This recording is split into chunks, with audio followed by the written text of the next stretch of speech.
mohon diinformasikan, monggo.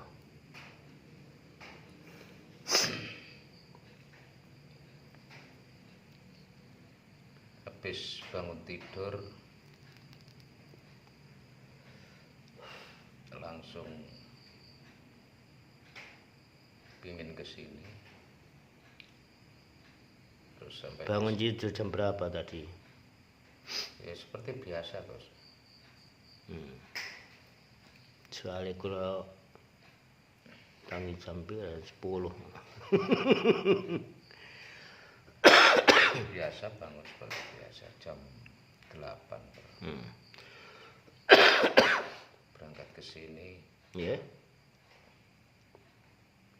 Nggak ada masalah, fan aja, santai. Terus sampai di sini tiba-tiba saya disuruh tidur. Tidur. Terus Jumat mau kerja gak boleh tidur lagi. Sampai sore pulang tahlilan. Mungkin dalam perjalanan tidur Santai, nggak ada nggak ada reaksi apa-apa. cuma disuruh sholawat gitu aja. Tiba-tiba mulut nggak bisa berhenti baca sholawat. Hanya itu saja. Terus sampai saya dituntut putu saya suruh ngantarkan sholawat. Pak, terno sholawat. Akhirnya saya antar. Terus yang lucu rokok. Rokok dikasih sama tahlil. Sama? Tahlilan tadi dikasih rokok. Sama uang 25 kalau nggak salah. Kok titik? Ya nggak tahu. Ini kamu Akhirnya kembali yang kelas agak deh. semuanya yang seperti kemarin saya sampaikan, semua duduk di genggaman. Akhirnya saya tanya, ya Allah ini untuk siapa? Iskowon, Kulaono, akhirnya uang itu diambil ibunya 20. Beneran kayak nempur meneh ya wis kawin. 5.000 tak bawa. Ternyata yang 5.000 untuk parkir saya kelasnya. Terus saya masukkan uang itu 5.000, tinggal 5.000. Terus rokok saya bawa. Terus ada apa tak kasihkan apa. Nah, secara spontan diganti Samsu. Yang dikasihkan Afan apa? Rokok Grendel. biru. Terus saya diganti Samsu sama. Tapi ini kata aku Gus, ini nyedot Samsu dulu. Itu perjalanan yang aneh tadi. Langsung diganti lah, istilahnya langsung diganti. Betul. Terus tiba-tiba pulang dari sana ketemu dengan Yano. Yano ingin ikut zikir, ya monggo, silakan. Terus sampai di sini dan di pertengahan zikir, ketika sholat santai, pertengahan zikir, ketika sholawat, ketika jenengan jumeneng ngadeg wau, saya merasa ada pelukan di badan saya nggak kuat. Saya nangis, terus badan saya terasa hangat kayak dipeluk. Saya nangis sejadi-jadinya, nggak tahu siapa yang meluk. Akhirnya tengah sampean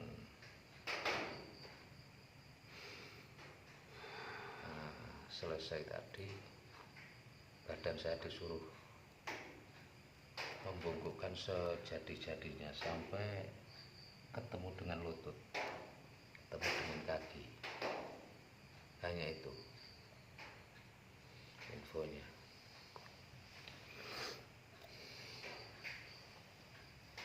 Ya, informasi dari awal mungkin itu sudah merupakan sudah terbiasa. Tetap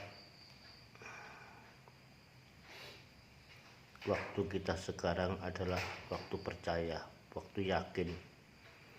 Ketika kita beramal pasti akan diganti segera oleh Allah. Selama kita percaya bahwa semuanya ini adalah kodrat iradat Allah.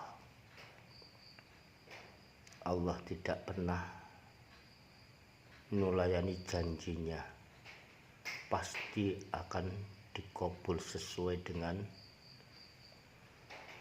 janji Allah.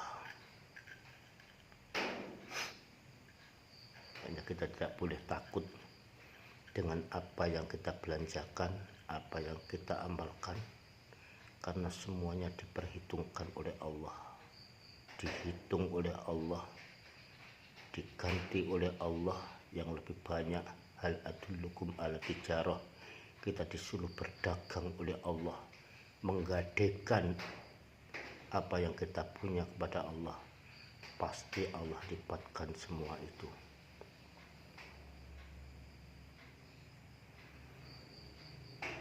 Termasuk perjalanan hari ini, ya mudah-mudahan muhasabah tadi, menghitung-hitung amal, menghitung-hitung dosa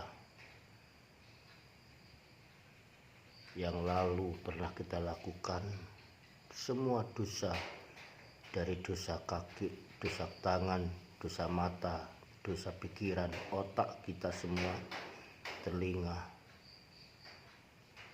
sehingga kita muhasabah, disucikan oleh Allah, memohon kepada Allah agar dibersihkan semua kotoran yang ada di organ tubuh kita semua, dan bahkan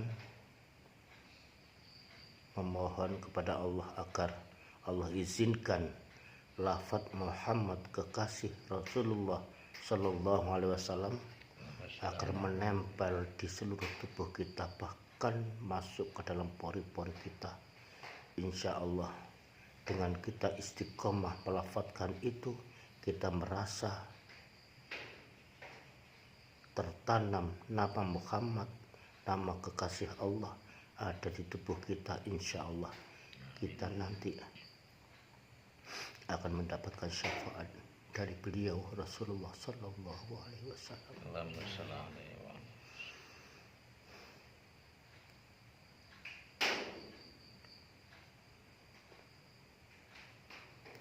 Dan dalam muhasabah tadi kita memohon kepada Allah agar dijaga oleh Allah, dipenuhi dengan cahaya Allah, cahaya ilahi, diberikan tanda semangat kita beramal kebaikan, dijauhkan dari malapetaka, dijauhkan dari kemaksiatan, agar kita kelak ketika bertemu dengan Allah Subhanahu wa Ta'ala, hisab kita ringan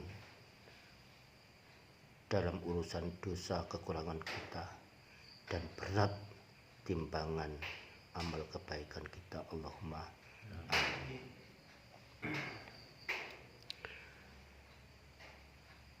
Untuk informasi selanjutnya, Mas Yatno, monggo diinformasikan apa yang Anda rasakan ketika saat melakukan wirid bersama tadi. Monggo. Insya Allah saya tadi membaca istighfar. Yeah. Hati saya, semua yang ada di detik-detik, ada pikiran apa itu, insya Allah terang. Nggih. Kedua kalinya sholawat tadi saya bertemu sama orang-orang jubah-jubah banyak itu. Ada yang gembira, ada yang di mana, ada orang banyak pokoknya. Tapi yang pakai jubah itu hanya satu. Kelihatan saya itu tadi gitu. Dan sholawat tadi saya alhamdulillah, kalau ada sholawat di mana saja hati saya itu pasti menangis. Ada sholawat memanggil Rasulullah. Enggak di sini. Saya kalau ada Acara sholawatan ada nganten itu, Gus. Itu pasti saya itu menangis. Serakalan. Iya, serakalan itu. Apa itu tanda-tanda Kanjeng Nabi itu rawuh apa datang. Pasti. Kalau di sini tadi yaitu tadi kelihatan saya orang coba-coba buahnya, ayo kesini, ayo gitu. Saya diajak. Sudah itu tadi yang saya sampaikan atas kelihatan saya di situ aja. Terima kasih. Mudah-mudahan apa yang dilihat Mas Yatno, yang dirasakan dalam pandangan mata batinnya, mudah-mudahan itu membuat kita lebih semangat. Karena yang jelas ketika kita bersolawat kepada Rasulullah Sallallahu Alaihi Wasallam, kalau ditanya apakah Rasulullah hadir di majelis itu, hakul yakin Rasulullah pasti rawuh. Tinggal kita merasa atau tidak pantas apa tidak, itu tergantung ukuran kemampuan kita dalam memandang wajah Rasulullah Sallallahu Alaihi Wasallam. Kalau dikatakan rawuh, Rasulullah hadir, Rasulullah rawuh di majelis di mana saja sholawat itu dikumandangkan memanggil kekasih Allah Subhanahu wa Ta'ala, pasti Rasulullah hadir. Mudah-mudahan kita selalu diberikan istiqomah dalam bersolawat agar kita bisa dikatakan orang yang cinta Rasulullah. Sebagai tanda orang cinta adalah menyebut namanya. Itu adalah salah satu bukti bahwa kita rindu Rasulullah, kita cinta Rasulullah. Setidaknya harapan kita kelak di yaumil mahsyar, di yaumil uzmah, kita dipertemukan oleh Rasulullah dengan membawa syafaatnya, termasuk kita semua mudah-mudahan mendapatkan pertolongan beliau, karena dengan beliaulah yang akan membuka pintu langit. Hanya dialah yang akan bisa wasilah kepada Allah Subhanahu wa Ta'ala. Terima kasih Mas Yatno, informasinya. Dilanjutkan Mas Waluyo, monggo diinformasikan selama melakukan wirid tadi atau bahkan mungkin keajaiban-keajaiban di luar hari-hari ini, monggo. Mulai tadi pagi niku kula bermimpi. Mimpine niku sangat jelas. Nggih. Menurut kula niku luar biasa aneh ngoten lho. Nggih. Mimpi niku rasa kula niku kalih Gus Baha. Nggih. Ten suatu rumah Nggih. Rumangsa kula niku nggih pun biasa, kajenge lumayan medal ngoten lho Nggih. kali Gus Bahak niku. Kali ngrantos kajenge berangkat niku nggih guyon-guyon ngoten biasa. Nggih. Nggih, niku mawon ten lebeti ngipi niku. Nggih. Lajeng ngoten pas waktu salat wau niku ketinggal bunga warna putih, kados bunga sing damel jangan-jangan niku napa? Nggih niku napa Apa niku Jawa? supi namine. Damel kulup niku lho. Turi. Turi. Kados bunga Nggih. warna putih ya. Nggih, kan ada yang merah. Wonten sing merah. Nggih. Rasa kula niku. Ada yang ungu. Niku kelihatan niku mantun ngoten waktu istighfar niku ketinggal emas niku lempeng napa niku plat tapi emas Nggih. tipis ngoten. Enten ukirane kados batik ngoten.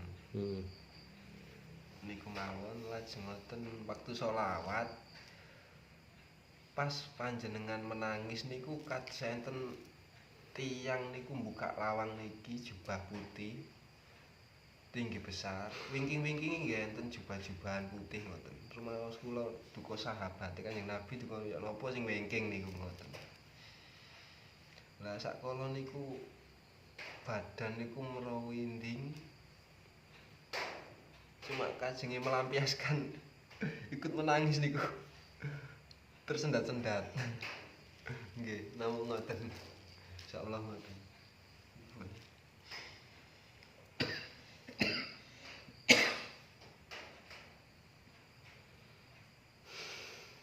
Alhamdulillah informasinya bisa diterima.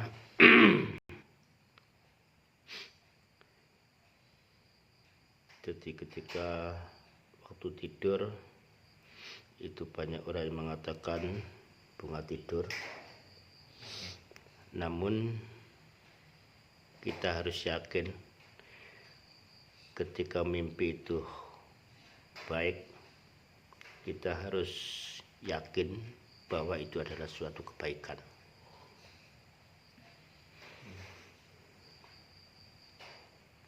Kalau dikatakan kenapa saya bisa bermimpi ketemu Gus Bahak, marra'a aliman, barang siapa yang melihat, memandang orang alim,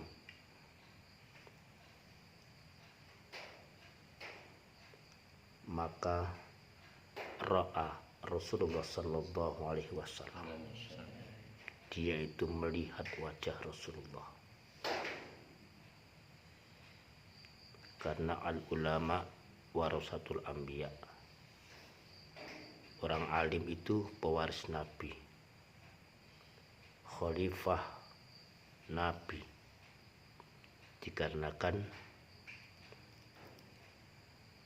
Muhammad la nabiyya ba'dah, setelah Muhammad enggak ada nabi lagi, yang ada adalah warasatul anbiya, pewaris-pewaris para nabi. Siapa?